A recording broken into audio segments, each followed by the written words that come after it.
नहीं, जोसेफ गुस्से से बोला। वो तुम्हें न तो छुएगा और न ही तुम्हें मुझसे दूर ले जाएगा। उसके चेहरे पर चिंता झलक रही थी और इससे मुझे उस पर और भी ज्यादा प्यार आ गया।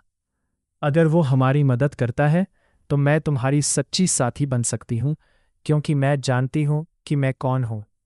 मुझे उम्मीद है कि ये शब्द उसे शांत करने में मदद करेंगे। मुझे जाना है। मैक्स मेरा इंतज़ार कर रहा है और मुझे महसूस हो रहा है कि वो मुझे बुला रहा है, जो अजीब है। जोसेफ दरवाजे के सामने खड़ा है।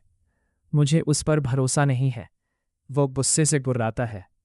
मैं हाथ बढ़ाकर उसके गालों की गर्माहट को कोमलता से छूती हूँ। हाँ, मैं करती हूँ। मेरा पूरा जीवन बनावटी लगता है, लेकिन अब मुझे पता है कि ये दूसरी दुनिया असली है। मैं झुककर उसके होठों को चूमती हूँ। और मैं यहीं की हूँ, तुम्हारे साथ। मैं आपको वहां तक छोड़ देता हूँ। हम सब आ रहे हैं। हैरिसन मेरे बगल में उछलते हुए बोला। ओह, मुझे ड्रैगन की दुनिया में जाना बहुत अच्छा लगेगा। लेक्सी खुशी से झूम उठी और मैं उसके उत्साह पर हंस पड़ी। हालांकि मुझे नहीं लगता कि मैक्स उन्हें ले जाएगा, और मुझे लगता है कि जोसेफ के लिए यह मुश्किल होगा। हम गलियारों से होते हुए मूर्ति की ओर बढ़ते हैं। मैक्स इंतजार कर रहा होता है, और जैसे ही हम सब उसके पास पहुंचते हैं, वो अपनी भौहें ऊपर उठाता है। तो लगता है कि भेड़िया लड़के को आखिरकार समझ आ गया है कि तुम दोनों साथी हो। उसकी हंसी से पता चलता है कि वो शुरू से ही जोसेफ को चिढ़ा रहा था। तुम्हें कैसे पता चला?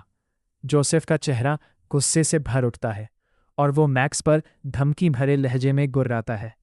शांत हो जाओ। कोई भी अंधा ही होगा जो ये देख सके कि तुम दोनों साथी नहीं हो। और सोचो, तुमने ये समझने में पूरे 48 घंटे बर्बाद कर दिए। वो जोसेफ पर चिढ़कर आंखें घुमाता है। अब समय आ गया है, मेरी प्यारी बच्ची। मैक्स मेरी ओर हाथ बढ़ाता है। मुझे अपने साथ ले चलो। जोसेफ ने मेरा हाथ कसकर पकड़ रखा था और गुर्राते हुए उसके सीने से एक धीमी सी दहाड़ गूंज रही थी। मैं नहीं कर सकता। मैक्स का लहजा दृढ़ था। अगर तुम जानना चाहते हो कि तुम्हारा साथी कौन है, तो तुम्हें मुझ पर भरोसा करना होगा। मैं उसे तुमसे छीनने वाला नहीं हूं। वो सही कह रहा है। मैंने जोसेफ की ओर देखा और अपनी हथेली उसके गाल पर रख दी। मुझे उस पर भरोसा है। तुम्हें कितना समय लगेगा? जोसेफ बड़बड़ाते हुए मुझे जाने देता है। यह सब इस बात पर निर्भर करता है कि आगे क्या होता है। मैक्स कंधे उचकाते हुए मेरा हाथ पकड़ लेता है। फिर मैं वही खड़ी हो जाती हूँ जहां से हम आए थे। भेड़िए बहुत अधिकार जताने वाले हो सकते हैं। वो चबूतरे के किनारे तक जाता है। फिर वो अपने कपड़े उतारने लगता है।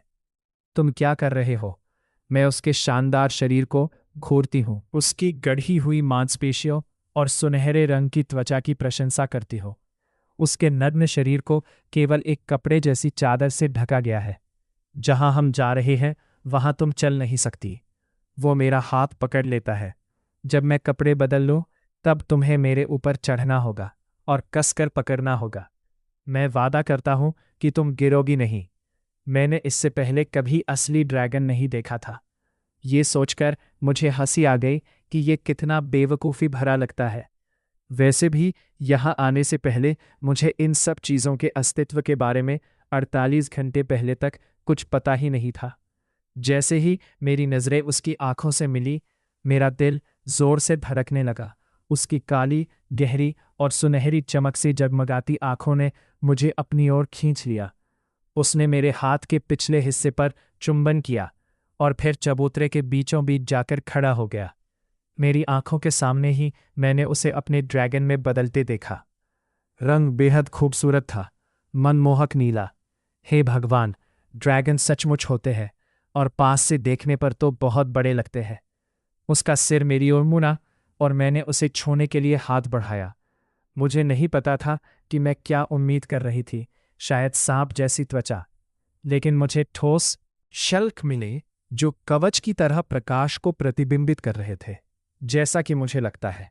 ड्रैगन ने हवा का एक झोंका छोड़ा, जिससे मैं पीछे की ओर उछल पड़ा। ठीक है, मैं कर सकता हूं। मैं वहां कैसे चाहूं। मैं उसके शरीर के ऊपरी हिस्से को घूरता हूं। ड्रैगन ने मानो मेरी बात पढ़ ली हो।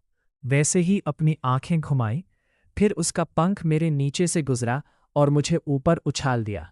आह! मैं उसकी पीठ पर उतरा और पाया कि वहां एक खांचा है जहां मैं लेट सकता हूं। मैंने उसकी खाल के किनारे को कसकर पकड़ लिया। कुछ ही पलों में अजगर अपने पैरों पर खड़ा हो जाता है और चबूतरे के किनारे की ओर चलने लगता है। मैं नीचे देखती हूँ और चीख पड़ती हूँ, क्योंकि मुझे नीचे केवल विशाल जंगल ही दिखाई देता है। बहुत दूर, बहुत नीचे, एक ऐसी दहाड़ के साथ जो आसपास की हवा को कंपा देती है, अजगर आग का एक सैलाब छोड़ता है और आकाश में उड़ जाता है।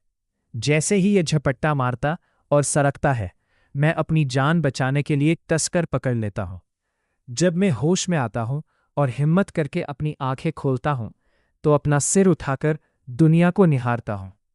हवा मेरे पास से सरसराती हुई गुजरती है, लेकिन मुझे अजगर की पीठ पर सुरक्षित महसूस होता है। दूर से मुझे पहाड़ की चोटी पर एक सफेद महल दिखाई दे रहा है। लगता है हम उसी ओर जा रहे हैं। लेक्सी ने कहा था कि वो एक राजकुमार है। तो क्या मैं ड्रैगन जगत के राजा और रानी से मिलने वाली हूं? ये तो कमाल है मैक्स, मैं चिल्लाई। मुझे नहीं पता था कि वो मुझे समझ पा रहा है या नहीं।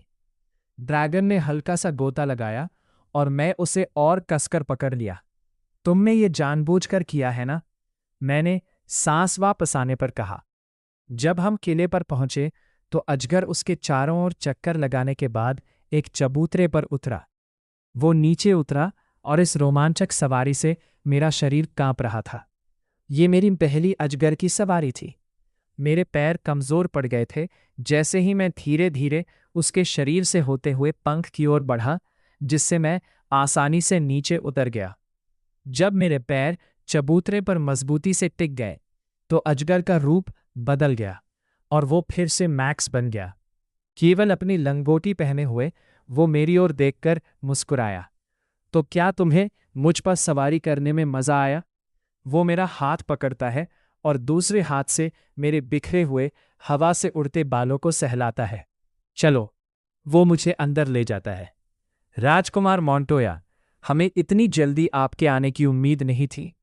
एक गार्ड ने तुरंत झुककर प्रणाम किया, फिर एक बड़ा सा लबादा उठाया और उसे मैक्स के कंधों पर डाल दिया। तो तुम सचमुच एक राजकुमार हो? मैंने पूछा। तभी मैक्स ने अपनी बाहों को लबादे में लपेट लिया और उसे अपने चारों ओर लपेट लिया। तुमने उन पर विश्वास क्यों नहीं किया?